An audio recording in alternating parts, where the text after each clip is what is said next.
अपने previous show में लता जी को ताज़ियती रेफरेंस पेश करने की कोशिश की और इनकी ज़िंदगी के हवाले से हमने वो एस्पेक्ट आपको बताए जो इससे पहले शायद आपने नहीं सुने थे। उनके करियर के हवाले से हमने बात की। हमने आप लोगों को बताया कि किन बड़े बड़े मौसीकारों के साथ उन्होंने काम किया और आज इस सेगमेंट में हम स्पेसिफिकली डिस्कस करेंगे लता जी का रिलेशनशिप जो था वो मैडम नूरजहां के साथ कैसा था, कितनी उनसियत थी, कितना लगाव था उनसे, कैसे उनसे मुलाकात हुई। डिटेल आज आपको सारी बताएंगे इस सेगमेंट में। क्या बात है हिना जी जी दोवें बड़ियां गुलूकार बेशक आला शख्सियत क्या कहने सदियां नहीं पैदा ਹੁੰਦੇ ऐसे लोग हाय हाय मैडम लता जी ते मैडम नूरजहां वर्गे लोग ते सदियां च पैदा हुंदे ने। क्या बात ਤੁਹਾਡੇ ਵਰਗੇ ਹਰ ਸਰਦੀਆਂ ਚ ਪੈਦਾ ਹੁੰਦੇ ਸਰਦੀਆਂ ਨਾ ਗਰਮੀਆਂ ਜੰਗਲਾਂ 'ਚ ਪੈਦਾ ਹੁੰਦੇ ਨੇ ਇਹੋ ਜਿਹੇ ਨਹੀਂ ਤੁਹਾਡਾ ਮੈਡਮ ਜੀ ਤੇ ਲਤਾ ਵਰਗੇ ਲੋਕ ਸਰਦੀਆਂ 'ਚ ਪੈਦਾ ਹੁੰਦੇ ਨੇ ਤੇ ਤੁਹਾਡੇ ਵਰਗੇ ਹਰ 5 ਮਿੰਟ ਬਾਅਦ ਪੈਦਾ ਹੋ ਜਾਂਦੇ। अच्छा लैंड से भी बोलते गोली भी इंजी बजनी 1 2 3 ठा ले पुत्र गौर करो मुनकर शक्ल वाले बंदे जेडे साडे सामने पाए कातरे मौसीकी मेरे पासे जो मेरा फिन्ने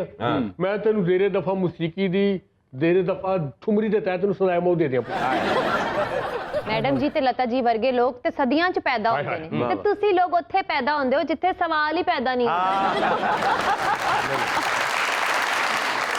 क्या बकूड़ा उतो नाल का अतैन भाई की वादा पाया होया सोने पे अतैन ਇਹ ਤੁਹਾਡਾ ਤਕਰੀਬਨ ਫਿਟੇ ਮੂੰਹ ਔਰ ਯਕੀਨਨ ਫਿਟੇ ਅਸੀਂ ਤੁਹਾਨੂੰ ਕਹਿ ਨਹੀਂ ਸਕਦੇ ਕਿਉਂ ਜੀ ਕਿਉਂਕਿ ਤੁਹਾਡੀ ਪਹਿਲੇ ਮੈਮਰੀ ਫੁੱਲ ਹੈ। ਕਾਂ ਸਾਹਿਬ ਹਾਂਜੀ ਇਹ ਟੋਪੀ ਦਾ ਰੰਗ ਬਦਲ ਲਵੋ ਪਤਾ ਨਹੀਂ ਲੱਗ ਰਿਹਾ ਮੂੰਹ ਕਿੱਥੋਂ ਤੱਕ ਹੈ। हिना जी जी कैसे माशाल्लाह सुजदी वाली बंदी थैंक यू। कैसे कूड कैरेक्टर इकट्ठे किए हुए हैं ਇਹਨਾਂ ਜੀ ਮੈਂ ਤੇ ਖਾਨ ਸਾਹਿਬ ਦਾ ਬਹੁਤ ਅਦਬ ਕਰਨਾ ਟੀਵੀ ਸਟੇਜ ਫਿਲਮ हाँ जी ਕਿਤੇ ਵੀ ਮੌਕਾ ਨਹੀਂ ਮਿਲਦਾ। बहुत वड्डे गुलूकार बन सकदे सी पर नहीं बने। हिना जी किन्ने खूबसूरत हो तुसी थैंक यू। किड्डे गैर इंसानी फेस तुसी बिठाया। अच्छा तुम ये दसो हिना जी जी कि मैडम जी दी ते लता जी दी पहली मुलाकात कित्थे हुई थी कहंदी हुई थी। भाई जिस तरह से मैंने आप लोगों को पिछले सेगमेंट में भी बताया कि लता जी और मैडम नूरजहां की मुलाकात जो है वो महाराष्ट्र के शहर कोल्हापुर में हुई और एक फिल्म के सेट पे हुई जिसका नाम था बड़ी माँ। अब ये जो फिल्म थी इसमें जो मैडम नूरजहां थी वो बड़ी माँ का कैरेक्टर करी थी, मतलब मेन टाइटल कैरेक्टर था और लता जी का जो कैरेक्टर था वो एक छोटा सा कैरेक्टर था। लेकिन उस फिल्म के डायरेक्टर ने इंट्रोड्यूस करवाया लता जी को मैडम नूरजहां से और ये भी साथ में बताया कि ये गाना भी गाती हैं। तब लता जी की गालिबन उम्र जो है वो 13-14 साल होगी, तो वो यंग थी। तो होता ये था कि फिल्म के सेट पे जब वो आती थी लता जी तो नूरजहां साहिबा उनसे गाना भी सुनती थी, वो अक्सर उनको गुनगुना कर सुनाती थी। इस तरह से उनकी पहली मुलाकात हुई। मतलब ये भी कहा जा सकता है कि उस दौर में मैडम नूरजहां लता जी की मेंटोर थी। वाह क्या बात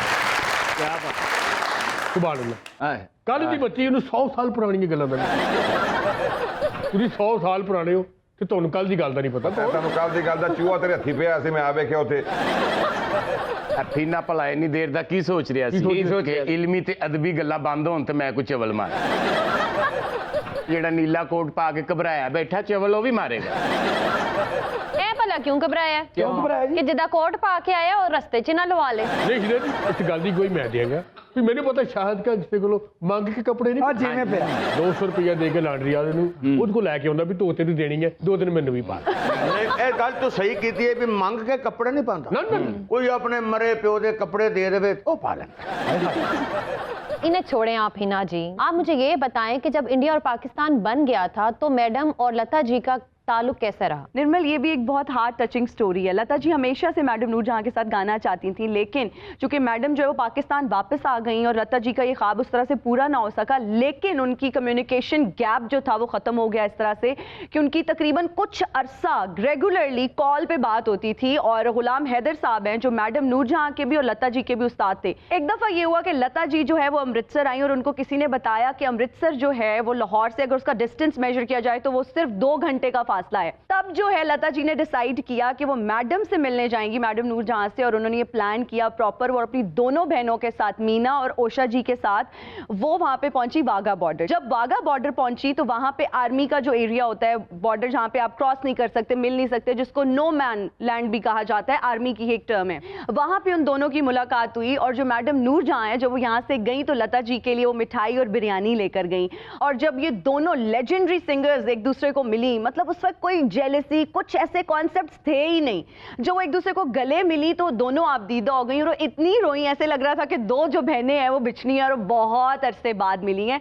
मतलब वहाँ पे जितने भी फौजी मौजूद थे, जितने भी लोग मौजूद थे, उनको देखकर वो भी बहुत इमोशनल हो गए और बहुत आपदीदा हो गए। तो ये एक बहुत हार्ट टचिंग और हार्ट वार्मिंग किस्म की स्टोरी है उन दोनों की। Very good.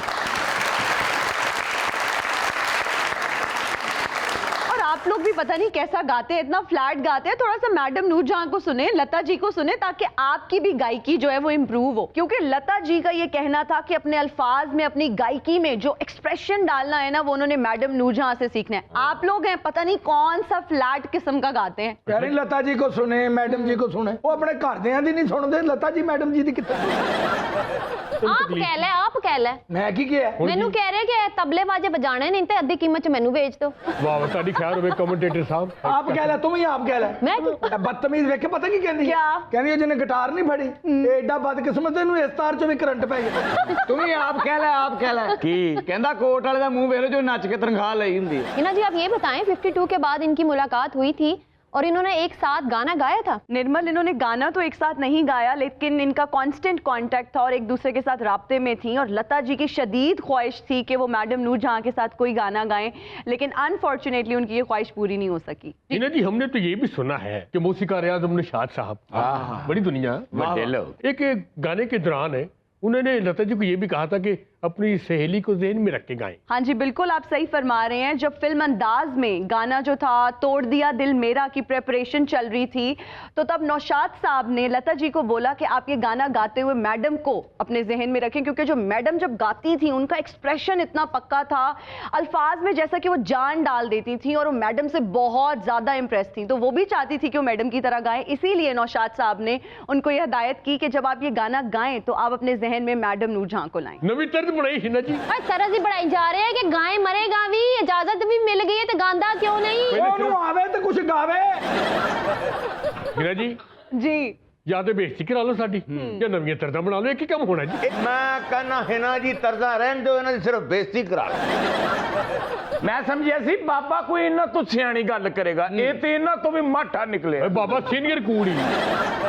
ਲਓ ਜੀ ਹੀਨਾ ਜੀ, जी ਜਦੋਂ ਵੀ ਤੁਸੀਂ ਕੋਈ ਸੁੱਧ ਦੀ ਵਾਲਾ ਸੈਗਮੈਂਟ ਕਰਨਾ ਹੁੰਦਾ ਨਾ, हाँ ਇਹ ਸਾਨੂੰ ਬੁਲਾ ਲਿਆ ਕਰੋ ਜਾਂ ਇਹਨਾਂ ਨੂੰ ਬੁਲਾ ਲਿਆ ਕਰੋ। बिल्कुल ठीक कह रहे हैं आप, मैं इन्हीं को बुलाऊंगी। चलो स्टार्ट। मोरे घर आए सजनवा, मोरे घर आए सजनवा, डाल डाल कूके कोयलिया, डाल डाल कूके कोयलिया, मनवा मोर नाचे आंगनवा, मोरे घर आए। मुर्गा आ गया, मुर्गा आ गया, मुर्गा आ गया, मुर्गा आ गया। ये मां प्यो ने पोलियो के टीके लवाए होंगे तो आंजा ही तो ना करता।